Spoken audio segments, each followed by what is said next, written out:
International convention city বসুন্ধরায় শুরু হলো 3 দিনব্যাপী লেদারটেক বাংলাদেশ 2025। এই মেলায় এক ছাদের নিচে চামড়া শিল্প, জুতা তৈরির যন্ত্রপাতি, জুতার বিভিন্ন উপকরণ, রাসায়নিক ও আনুষঙ্গিক পণ্যের সমাহার রয়েছে।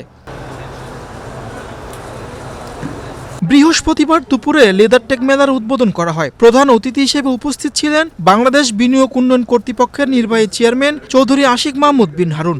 বিশেষ অতিথি হিসেবে উপস্থিত ছিলেন leather goods and footwear manufacturers and exporters অ্যাসোসিয়েশনের সভাপতি সৈয়দ নাসিম মনসুর।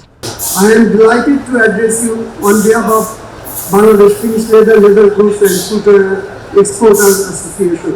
পদ্মা সেতু, মেট্রো রেল এবং এলিভেটেড এক্সপ্রেসওয়ে নির্মাণের গর্বিত অংশীদার Bashundhara cement. It has immensely helped our association members and many new entrepreneurs who have entered this sector of China. As the organizer rightly noted, in the last 10 years, it has become the networking platform of the leather sector in Bangladesh.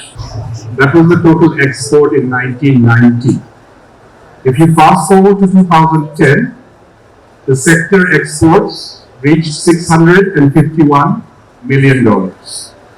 আয়োজকরা জানান 3 দিনব্যাপী এই মেলায় বাংলাদেশ, ভারত, পাকিস্তান, চীন সহ 8টি দেশের 200 company তাদের পণ্য প্রদর্শন করছে। চামড়া শিল্প দেশের সম্ভাবনাময় একটি খাত। গার্মেন্টস শিল্পের পরই এ খাত গুরুত্বপূর্ণ। তবে এ খাতের বর্তমান পরিস্থিতি হতাশ করে। বিশ্বের বাজারে এ শিল্পকে শক্তিশালী করতে হবে বলে জানিয়েছেন বিডের চেয়ারম্যান। স্বাধীনতার 54 বছর পরেও আমরা এখন একটা প্রোডাক্ট বিক্রি করে আমাদের ইকোনমি চালিয়ে যাচ্ছি এবং আমরা সবাই জানি যে এর পরে কোন প্রোডাক্টটা পাওয়া উচিত, কিন্তু কোনোভাবেই আমরা সেটা ক্র্যাক করতে পারছি না। তো চামড়া শিল্পের এই অবস্থানটা আমাদেরকে আসলে গ্লোবাল মার্কেটে শক্ত করতেই হবে এবং এটা আমি এখন পর্যন্ত আমার যে স্বল্পলব্ধ জ্ঞান তাতে আমার মনে হয় না যে R&D সেক্টরের পরে চামড়ার চেয়ে আর কোনো বেটার সেক্টর আমাদের হাতে আছে যেটাকে আমরা ওই লেভেলে নিয়ে যেতে পারবো। সো আমার আশা থাকবে যে অফকোর্স আমাদের যারা উদ্যোক্তা আছেন তারা ওনাদের মতো করে চেষ্টা করছেন, বাট আমাদের সরকারের পরে পরবর্তীতে যেই সরকার আসবে তারা একইভাবে চামড়া শিল্পকে অগ্রাধিকার দিবেন। সম্ভাবনাময় হলেও নানা চ্যালেঞ্জে থমকে থাকা চামড়া শিল্প এখন এক্সিবিশনের মাধ্যমে নতুন দিগন্ত খুলছে।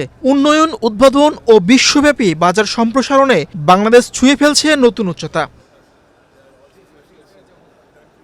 মিনুষণ সরকার, বাংলাদেশ প্রতিদিন।